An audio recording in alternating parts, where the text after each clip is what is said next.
Wrigley's Spearmint Chewing Gum, the refreshing, delicious treat that gives you chewing enjoyment, presents for your listening enjoyment John Lund as Johnny Dollar. Ray Kemper, Johnny. Oh, hello, Mr. Kemper. Are you available? Oh, very much so.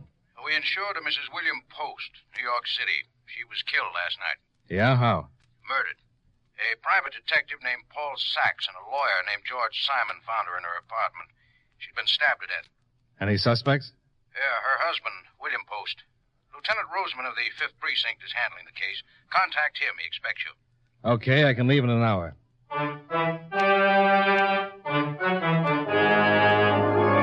the makers of Wrigley's Spearmint Chewing Gum bring you John Lund in another adventure of the man with the action-packed expense account, America's fabulous freelance insurance investigator. Yours truly, Johnny Dollar.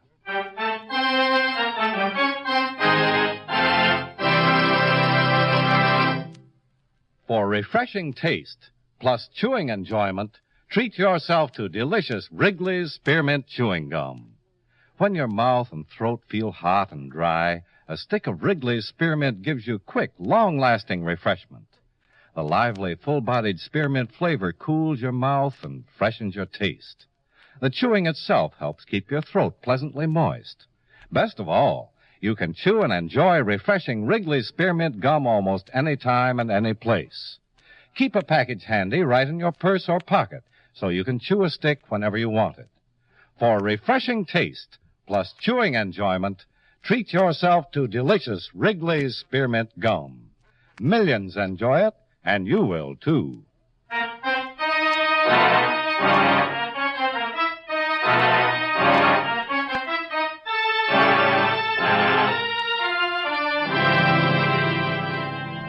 Expense account submitted by Special Investigator Johnny Dollar to Home Office, Columbia All Risk Insurance Company, Hartford, Connecticut. The following is an accounting of expenditures during my investigation of the William Post matter. Expense account item 1, $18.90, train fare and incidentals between Hartford and New York City. I arrived in the afternoon, registered at the hotel, and rented a car, which I drove to the 5th Precinct Police Station, where I met Lieutenant Roseman, an old friend. I haven't seen you in a long time, Johnny. How's it going? Oh, can't complain. You're a lieutenant now. Yeah, getting up in the world. Well, how about filling me in on this Post killing? Sure. The woman's name is Teresa Post, married to William Post, banker. She was found last night in her apartment, stabbed 4 times, gag shoved in her mouth, apartment robbed. A private detective named Sachs found her, huh? Uh-huh. And Mrs. Post's lawyer. George Simon. Right. They both arrived at the apartment about the same time. Both had appointments with the victim. They got worried when she didn't show up. Found the janitor, and he opened the apartment for them. They discovered her lying on the floor in the bedroom. What was missing? According to her husband, all her jewels, about $15,000 worth. Also a cloth coat. My boss said you were considering the husband. Yeah. 3 days ago, they had an argument and separated. The wife was filing for a divorce. She'd suspected Post playing around for some time, so she hired Sachs, a private detective. Sachs got the evidence, and she confronted her husband with it. He moved out and into a hotel. Sachs and the lawyer were supposed to meet her at 8 o'clock so that Sachs could turn over the evidence on her husband to the lawyer. Well, what makes you think it's the husband? Well, the robbery looks phony. The jewels okay, but the coat, the cloth coat, the only item of clothing that was stolen. Yeah? There was a full-length mink and a stole left in the closet. Oh, mm-hmm. The husband got an alibi? Sure. The woman he was seeing. The one who busted up the marriage. Oh, who is she? Well, the name of Hughes. Jane Hughes. Lives at 109 West 61st Street. And she claims Post was with her at the time of the murder? The victim had been dead about 3 hours, killed around 5 in the afternoon. The Hughes woman swears Post was with her all afternoon from about 1 till late that evening. How'd the killer get into the apartment? That's another thing that makes me suspect the husband. No evidence that shows the killer broke in. No way he could get in a window. The apartment's on the 8th floor, and a fire escape's at the end of the hall. Well, I'd like to talk to the people involved. Oh, sure, Johnny. What do you want to start with? The men who found the body. Sachs and Simon. I'll take Sachs first.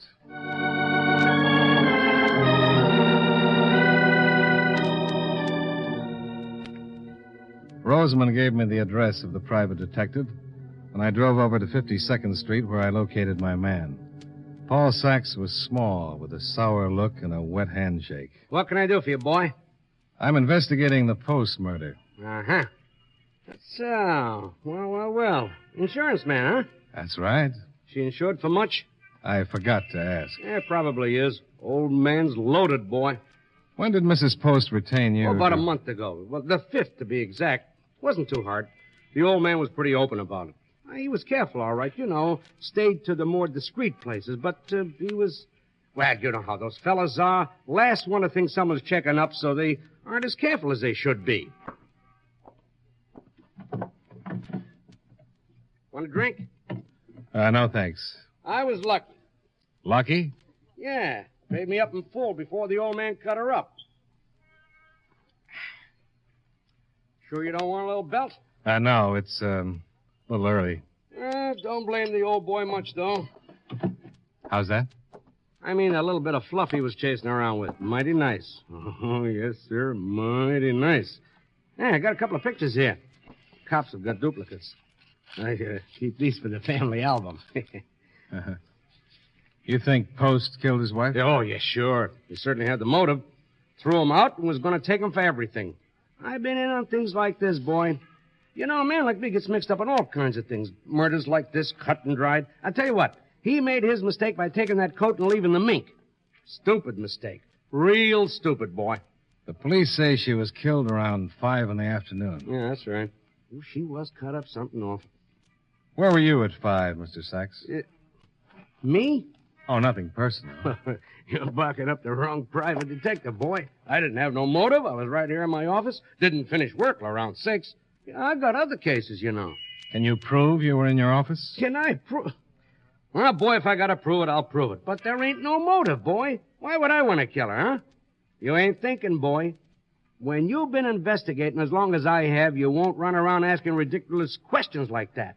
Yeah, I should be ashamed of myself.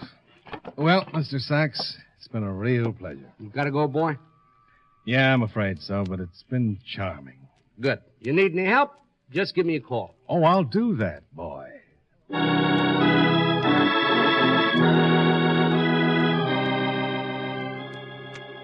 My next stop was the office of Mr. George Simon, attorney at law. The surroundings were a little different from Sachs's private pig pen. A big suite of offices with a big suite of secretaries. George Simon greeted me with a professional smile and offered me an overstuffed chair. Yes, I arrived at Mrs. Post's around 5 minutes to 8. My appointment was at 8 sharp. When did Sachs arrive? He was already there, waiting in the hall. He said he'd just come up in the elevator, but that Mrs. Post had not answered his ring. Lovely fellow. You met him? Yes, a few minutes ago. Well, we waited in the hall, thinking that Mrs. Post was late and due to arrive at any minute. 10 or 15 minutes later, I got worried. I knew how important the meeting was, and I couldn't understand why she'd forget it. I had talked to her that afternoon. What time? That I talked to her? Oh, I'd say around 3. She seemed all right? Well, she wasn't particularly happy about the situation. They'd been married for 7 years. But other than that, nothing else seemed to be bothering her? If it was, she didn't mention it. All right, you waited for about 5 or 10 minutes. Yes. Then I located the janitor and had him unlock the door. We found Mrs. Post in the bedroom. I called the police immediately. Did Mr. Post know that you were meeting with his wife? I have no way of knowing that. Do you think he killed her? No, I don't think he's the type to kill anyone. Mrs. Post was certainly going to get a sizable settlement. She was going to ask for one. And Mr. Post knew that she was. I believe she told him. She mentioned to me that she had. How large a settlement? We hadn't arrived at any figure.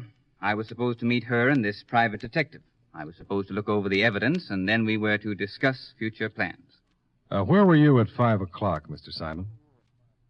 Here in my office. I was here all day except for lunch. All right, sir. Thank you very much for your trouble. Glad to help. But I don't think Mr. Post killed his wife. Well, I can't disagree with you. You don't think he did? I can't agree with you either. You see, I just don't know yet. See you later, Mr. Simon.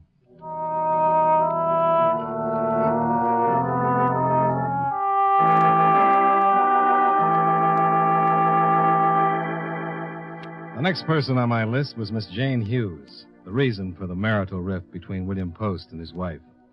She lived on the 7th floor of an attractive apartment house on West 61st Street. And when she opened the door for me, I could understand how any man might stray a little if Jane Hughes smiled at him once too many times. Hello. Can I come in? You might if I knew who you were, what you wanted. The name is Johnny Dollar. What do you want, Johnny? Just a little talk. Any special subject? William Post. Goodbye, Johnny. And Mrs. William Post. Didn't you hear me, Johnny? I'm an insurance investigator. Oh. Lieutenant Roseman thought I should talk to you. I thought you were a reporter. Well, now can I come in? Just put one foot in front of the other. Well, thanks. I'll try it. I didn't mean to be rude, but you understand about reporters. Oh, you weren't rude. Have a seat. Thanks. Why are you investigating me, John? Oh, routine. That's all, routine. I'm just going to tell you the same thing I told the police. All right. Bill, Mr. Post, was with me most of the afternoon. How long have you known Mr. Post? About 6 months. We're just good friends. Yeah, I know. It's not like that at all, Mr. Dollar. We're just good friends. Okay. Oh, that's a shame. I'm afraid you'll have to leave. Mr. Post? Would you mind going out the back way? Well, I've got to talk to him sooner or later. Make it later, huh? Well, generally, I'm a gentleman, but... But this time, you'll make an exception. Might prove interesting. All right. Why don't you answer it? Sure. Mr. Post? Who are you? Johnny Dollar? What are you doing here? Bill, Yes? Mr. Dollar's an insurance man. Insurance? I'm with Columbia All Risk. Oh, don't close the door. He wants to talk to you. At my office, Mr. Dollar. Goodbye. That's the way you want it, Mr. Post? Exactly. Now get out of here. You've got no business here. Mr. Post. Get out.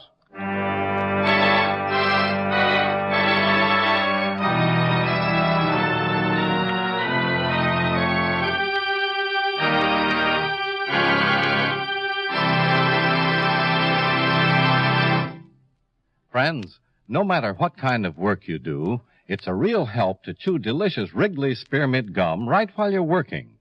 When you're warm or tired, for instance, the lively, full-bodied spearmint flavor is really refreshing. It helps keep your mouth and throat feeling cool and moist. Chewing on that smooth, good-tasting piece of Wrigley's spearmint makes the time pass more pleasantly, too. It seems to make your work go smoother and easier. Keep a package or two of Wrigley's Spearmint Chewing Gum handy all the time. Enjoy chewing Wrigley's Spearmint while you're working and at other times. That's Wrigley's Spearmint Chewing Gum. Healthful, refreshing, delicious. And now, with our star, John Lund, we bring you the second act of Yours Truly, Johnny Dollar.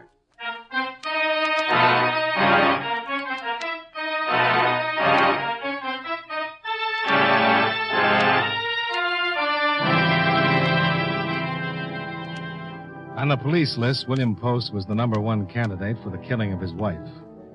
On my list, he was just a wealthy banker with a dead wife, a seductive girlfriend, and a nasty personality. I'd run into many a nasty personality in my travels, so I let the incident roll off my back and drove over to the Park Avenue apartment where Mrs. Post had been murdered. In the basement, I located the janitor, a bent little man who was working on the plumbing and singing a flat chorus of Dixie. Look away. Look away, Dixieland. Oh, way down yonder. Hey, Pop. The old time Pop. is not far. Pop. Yeah. Are you the janitor? Uh-huh. What's your name? It's Pete. You want to do me a favor, Pete? Pete Kellett. Who are you? My name is Johnny. When Johnny comes marching home again, hooray! Hooray! When Johnny comes marching Pete, home again, hooray! Pete. Hooray! Hey, Pete. Pete, I want you to do something for me. I don't know you. I'm an insurance investigator. Yes? You got a pass key to number 8? Well, have you? Number 8? where the woman was murdered. Oh, I'm busy. When Johnny comes home again. Pete, oh, Pete. Hey, Pete. Pete, I want you to let me into number 8. What for? Because I'm investigating Mrs. Post's murder. Can't. It's all right. I'm working with the police. Who'd you say you was? My name is Dollar. You said it was Johnny. That goes in front. It's Johnny Dollar. Oh, Johnny, that's a funny name. When Johnny comes marching home again, Henrik. There ain't nothing for you to see in number 8. I just want to look over the place. Why? I just want to take a look around. I don't want to go up there. Well, then give me the key. I can't. I got $10 that says you can. Make it 20, and I'll let you look over number 3. Folks are out of town for a couple of months. I just want to get into number 8. Okay. Oh, thanks. You opened the door last night for Mr. Sachs and Mr. Simon, didn't you? Who? How long have you worked here? Oh, I don't know. I guess I worked here. Oh, let me see now. Oh, my. I just worked here. Oh, for just a long time, I guess. That's all. You knew Mrs. Post? Yes, anyway. Have you ever seen Mr. Sachs or Mr. Simon before last night? Who? The men you let into Mrs. Post's apartment. I saw him last night. I never saw him before. Not even once I never saw... Oh, I didn't like that one of them. Oh, that one with that squinted face. He squinted it all up, and he had those dirty teeth. Sachs. Who? The one that squinted his face all up. Oh, I didn't like him. Well, thanks, Pete. I didn't like Mrs. Post either. Why not? I just didn't like her. Sweet, oh, sweet chariot, coming to carry me home.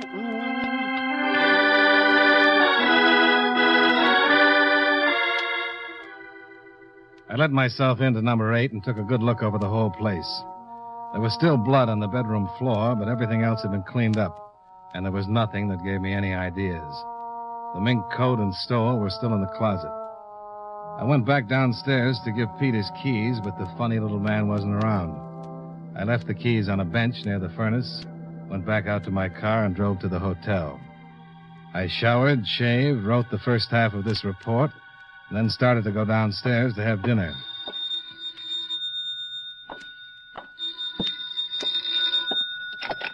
Johnny Dollar. Roseman, Johnny. You got something interesting on the post case. Oh, good. Somebody pawned that cloth coat late this afternoon. You know who it was? No, I'm just on my way down to the pawn shop to get a description from the pawnbroker. You want to meet me? Where is it? 945 East 185th Street. I'll see you there.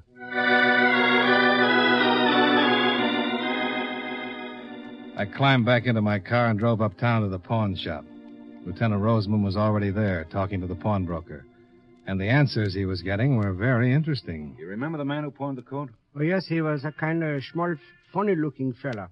He didn't say much, just handed me the coat and took what I gave him. You know, I remember the circular, what you sent. Seems strange, a man like that having such a nice coat. I thought right away that was stolen. The man was small? Yeah, kind of stooped over. Anything else? No. Oh, yeah. He had a habit of singing to himself all the time, under his breath. The first good lead. Roseman and I drove back to Mrs. Post's apartment and went down in the basement, where we found Pete Kellett asleep on an old cot. Hey, Pete. Pete. Come on, wake up.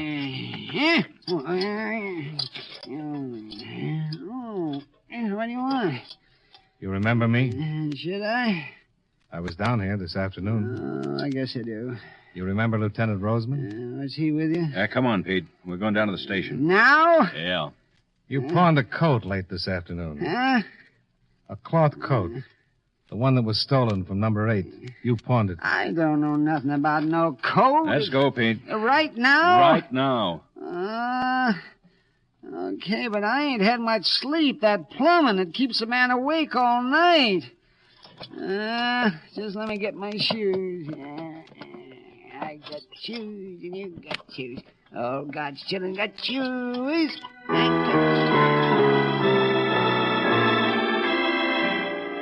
We took Pete Keller down to the precinct and questioned him for half an hour. but he refused to admit that he'd ever pawned the coat or that he knew anything about it. The pawnbroker was sent for, and we all went down to the lineup for an identification. Pete Kellett was in the first line, third man. Number 3, murder. Number 3, step out. Number 3, you. You're number 3, aren't you? Well, if you'd like me to be. Then step out. Oh, sure. Is this okay? Just answer the questions. You mind if I sit down?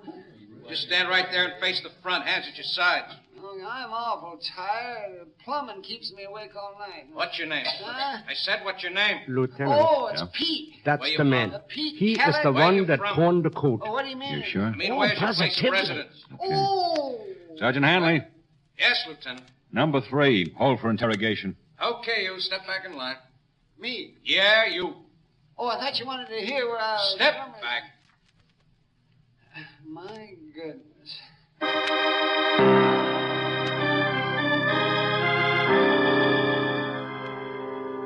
We had a positive identification. The pawnbroker had pointed out Pete Kellett as the man who'd pawned the coat. We took the little janitor down to the interrogation room and worked on him for 5 long hours. But he didn't crack. Pete,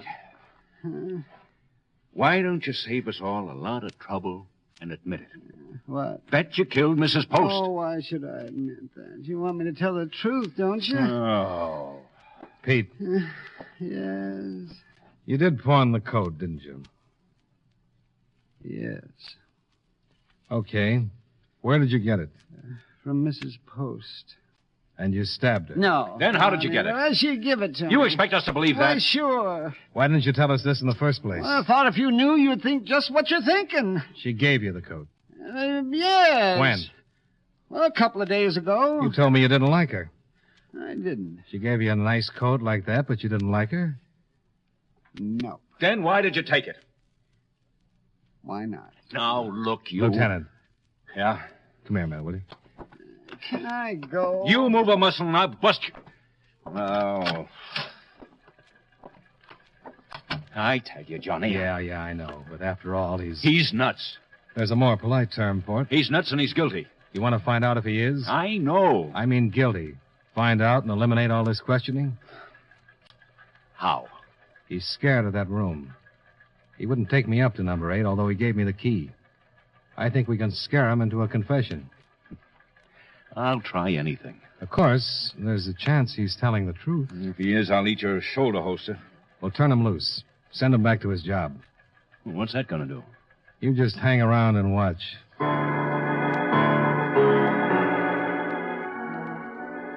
Roseman agreed to continue questioning Kellett for another half hour while I got things ready, then release him and take him back to the Park Avenue apartment.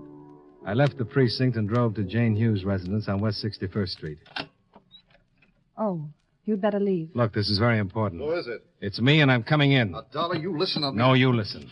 I don't like you, Mr. Post, but I've got a chance to clear up this mess and get back to Hartford, so I'll be far enough away to keep from belting you in the teeth.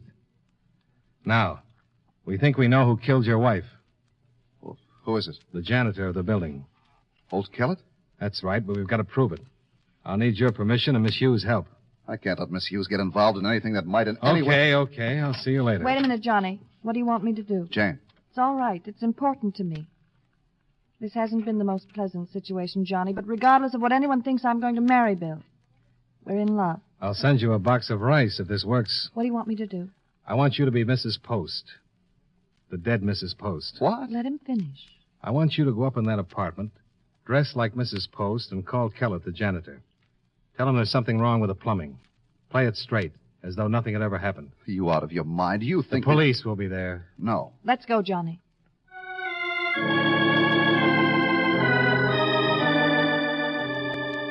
I drove Jane Hughes to the apartment where Roseman was waiting.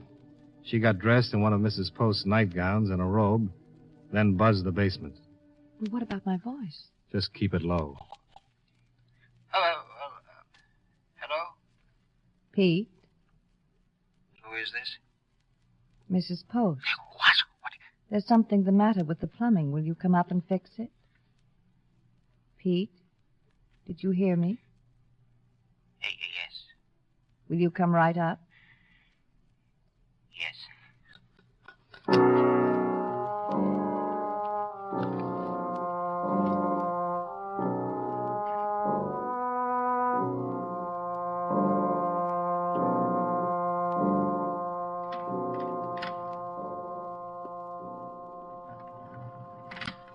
Here he comes.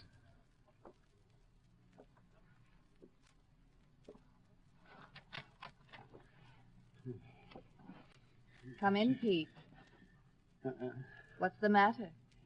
You're dead. No, I'm not. Come in. Didn't I kill you? No, I'm all right. No, something's wrong. No, you're dead. Stop being silly. Come in here. Well, if he ain't dead, if I didn't kill you the first time, I better do it now. Don't move, Pete. Snap on the lights, Miss Hughes. Put down that knife, Pete.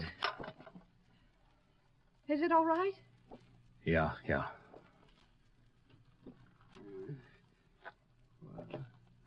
Why, you ain't Mrs. Post. No.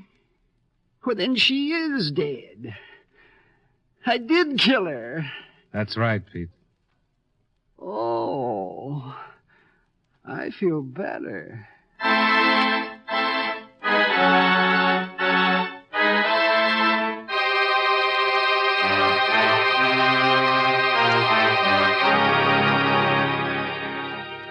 Pete had the jewels hidden in a bucket of paint in the basement. He finally explained that he was in the process of robbing Mrs. Post when she came home, surprised him, and he had to kill her. He didn't take the minx because he thought the cloth coat was prettier. I drove Jane Hughes back to her apartment, where a grateful William Post was waiting with open arms. And that was that.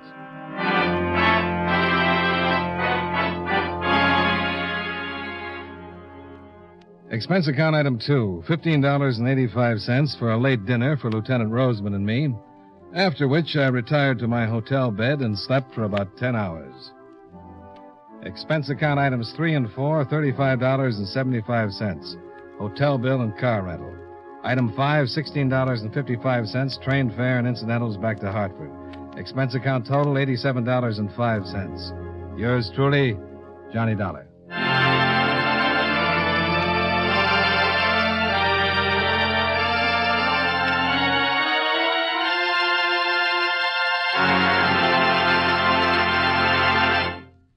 Remember, friends, for refreshing taste plus chewing enjoyment, treat yourself to delicious Wrigley's Spearmint Chewing Gum. The taste of fresh spearmint is cooling and delightful, and there's lots of it in every stick of Wrigley's Spearmint Gum. It freshens your mouth, helps keep your throat moist, and sweetens your breath besides. You'll enjoy the good chewing, too, because Wrigley's Spearmint is so smooth and pleasant to chew on. There's nothing else quite like it. Next time you're at the store, stop at your friendly merchant's display of chewing gum and get a few packages of good-tasting Wrigley's Spearmint Gum. Always keep some handy for refreshing taste plus chewing enjoyment. That's Wrigley's Spearmint Chewing Gum. Healthful, refreshing, delicious.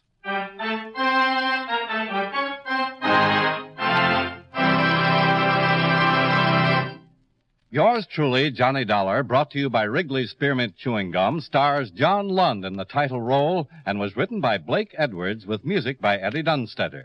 Featured in tonight's cast were Jack Moyles, William Johnstone, Benny Rubin, Charles Davis, Mary Jane Croft, Hy Everback, and Howard McNear. Yours truly, Johnny Dollar, is produced and directed by Jaime Del Valle.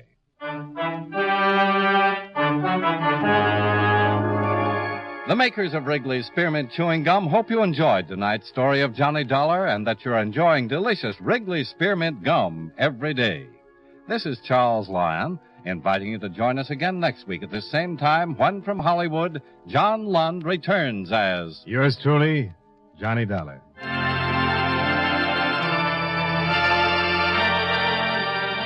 This is the CBS Radio Network.